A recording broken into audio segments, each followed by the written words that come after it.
Hello, I'm Luke Neller and welcome to Best Replays of the Week. In this episode we have an A44 actually doing well, Object 907 Crusader, and a top-tier trio leading the battle. Roll out!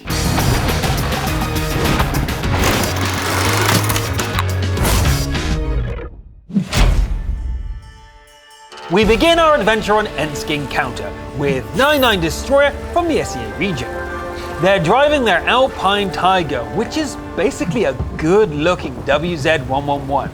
And boy does it look good. Kinda like those metal diecast models. Ensk is a good map to get when you're in a tank like this. Lots of sharp corners and close engagements. Well, that wasn't close, but boy was it satisfying. Being way out in front can cost you, but it only costs Destroyer time. Trying to get a shot on that T-32-2 brings the wrath of Artie upon our hero, but although the crew of the Tiger is shaken, the T-34-2 is the one to run. Not fast enough though. Well, the gun is definitely the same as the WZ-111. Yep. Ping! Pong! A nice gun block and a pen to the cupola.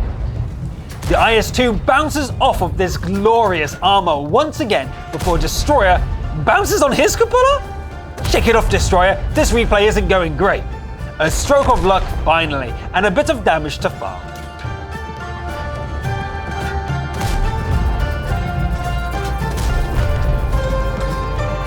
I know your Artie is around here somewhere. Aha! A Tiger to my right and a Challenger to my left. What should Ninja do? Charge one to limit the exposure, disarm one, then turn on the second. Perfect. Ouch! Didn't see that T-25 too. Wasted hit points. And Artie again. Stay focused, Destroyer. Pick up the kill, then hunt. Bingo! Status 4 versus 4. Not half. Ugh. Make that 3. Okay, 2. But the only remaining ally is an Artie in the corner of a city map.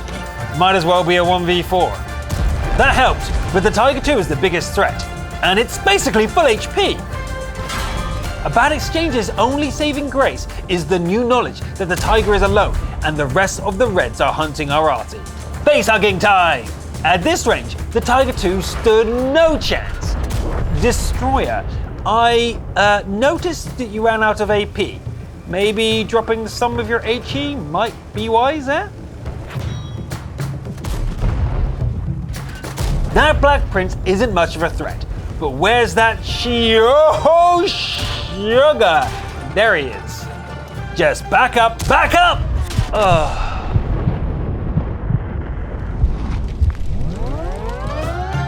Things were going a little up and down that whole match. Still, 9 kills and 7,000 damage is a great performance in a shiny tank. And worthy of a Heartbreak Award. GG, Destroyer. Our adventure now leads to Pilsen, with Boys 23 in their A44. Not a tank you see too often either. That's just because it's, well, kinda bad. Aggressive 2-line? Now this I wanna see. Just because your turret is rear mounted doesn't mean you need to play backwards. It means you need to side scrape even more. Quick flank, and that's 1 kill. This gun's alpha is really strong for a tier 7 medium. Most cap out around 240, but the A44 has 300. Makes securing killing shots all the easier.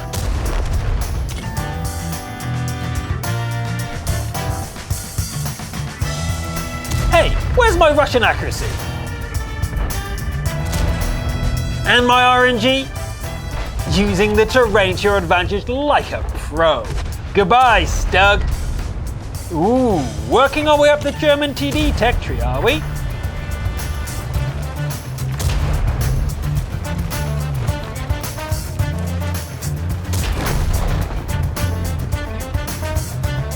Ambushing the Reds' top tier TD absolutely helps. Wow, they're really driving into these, but trouble isn't far behind, as a barroom brawl situation breaks out between three troublemakers, and our boys here is the sheriff in town. That's 1, and 2, and 3.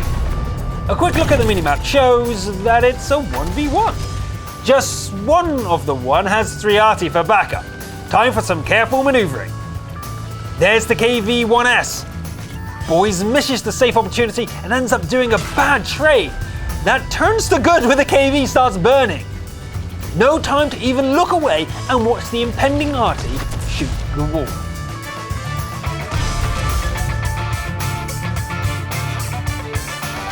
Boys waits for the stun to wear off, then finishes the final tank. Enemy arty decides that our hero deserves a helping hand. 'Cause I can, I ran. Another stun and some friendly encouragement later. Where are they? Location revealed!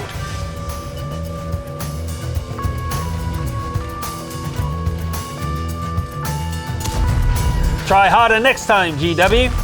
This just leaves one lonely enemy. Let's give them some companionship. Boys 23 is still kind of a one-shot, so better approach this carefully. Well, okay. Everyone plays the RNG game, some win, some lose. And ring ding ding, today we have a winner celebrating amongst the crowd. Boys 23 basically soloed the enemy team, right in the thick of it, right from the get-go.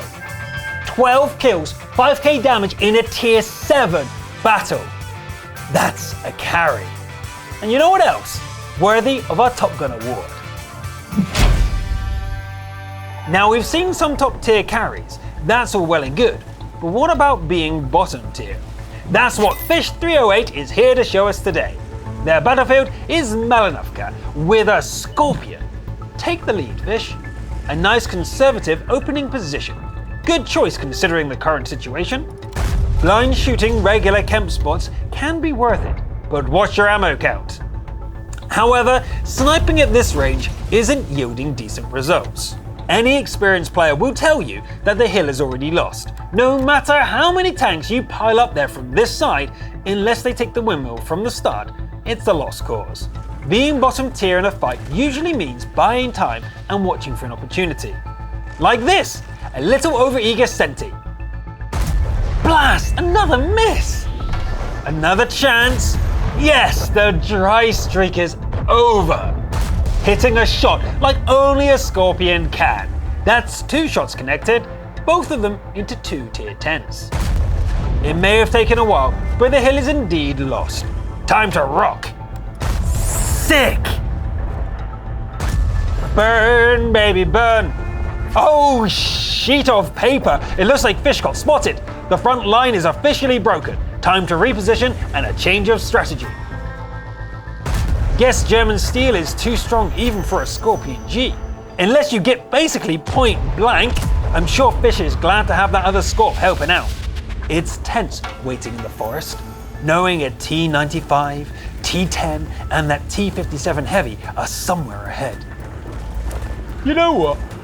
I've had a long day, and Sniper Fish clearly has this covered. I think it's time to kick my feet up. Editor, roll Damage Farm compilation.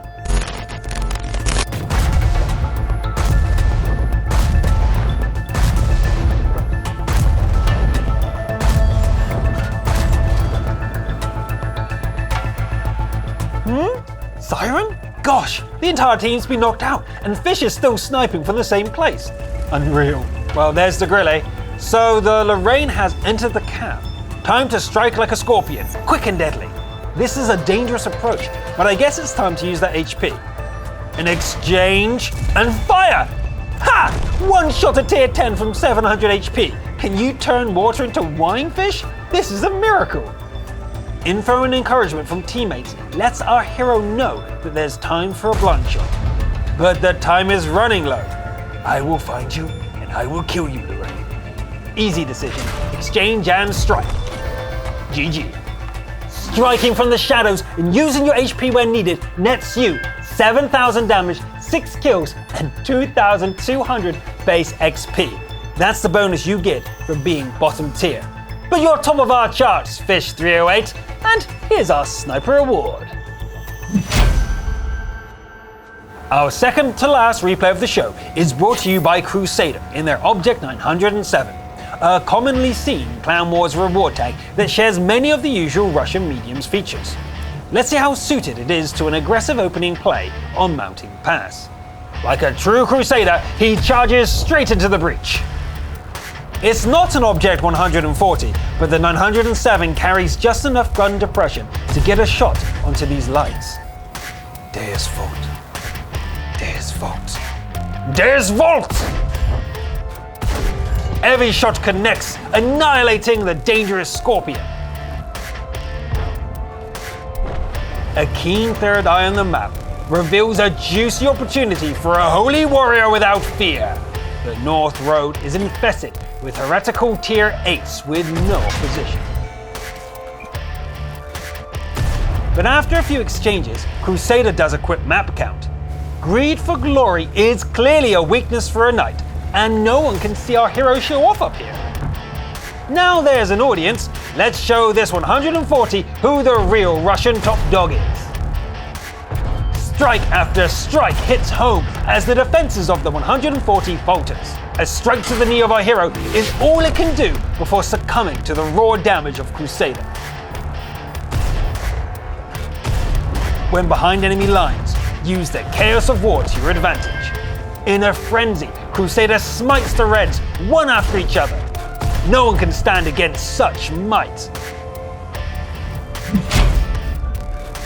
Charging the iron contraption, tripping it, then targeting the enemy behind shows divine knowledge.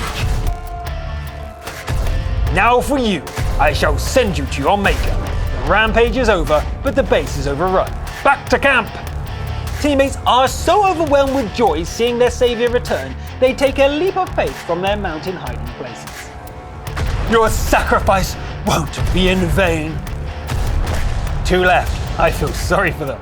With their dying breath, the Patriot gives the last known location of the enemy big gun. And look at that! Only one Prem shell used this entire time. Well done, sir. You can't hide up there forever, Artie.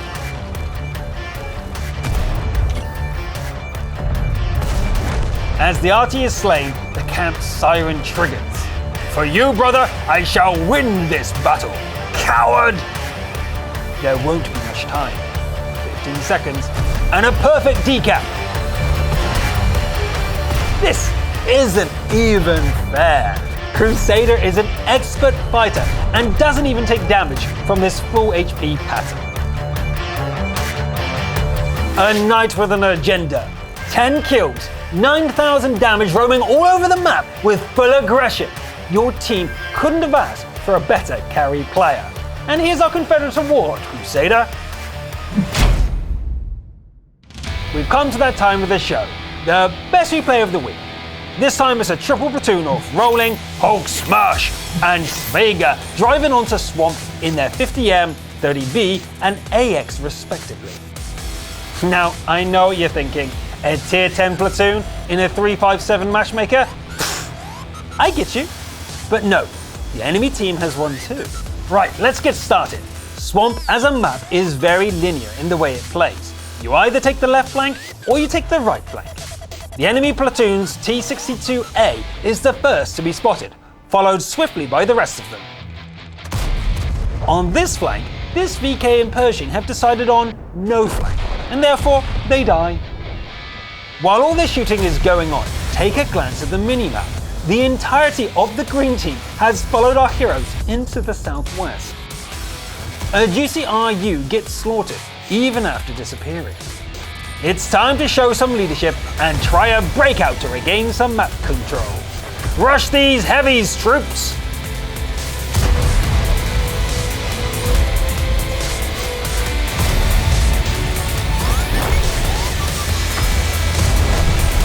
In the meantime, the center defensive ridge has been swarmed.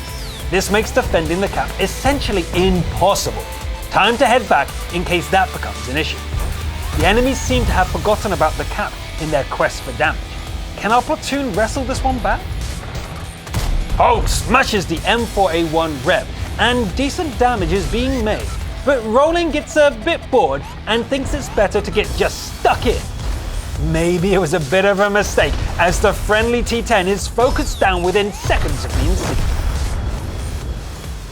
Knocking out the first tier 10 during the fight and withdrawal helps a lot. Hulk doesn't get tunnel vision and stops a flanking T-54 in its tracks. 3 kills each. If they all survive this, there will be an in-game brothers in arms for once. Here's hoping. Although outnumbered, at least our heroes have a bit of HP. The only thing is, the enemy have way more of it. The enemy tier 10 Russian medium platoon are charging. This is going to be a full-out top-tier brawl. The Russians try to focus down Hulk's squishy 30B, but Rolling's having none of it and charges into close quarters. It's not just the two of them though, as a red conch snipes our heroes from a distance. Good focus fire takes down the T-62A, but Rolling is down to a one-shot. Don't forget Crusader, who comes in to tip the balance. That was close, but they're not out of trouble yet. That Scorp has a big gun and they're flanked by an M4. Hulk immediately moves to clear the flank, whilst Rolling prevents the Scorpion from doing any real damage. The last major threat is the enemy Super Conch, and as we've seen before, never count a Super Conch out of a fight until it's a smoking wreck. But this Conch isn't the hero of this story, and it's baited by the only tank who could survive its shell. Although its RT tried sniping Svega, it's now surrounded and in real danger. Totally outplayed. All peeking from different angles simultaneously. Now that's teamwork.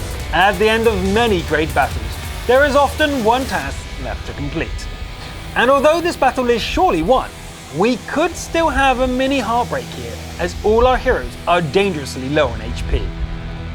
But nope, it's spotted by Hulk and destroyed. GG. Do my eyes deceive me?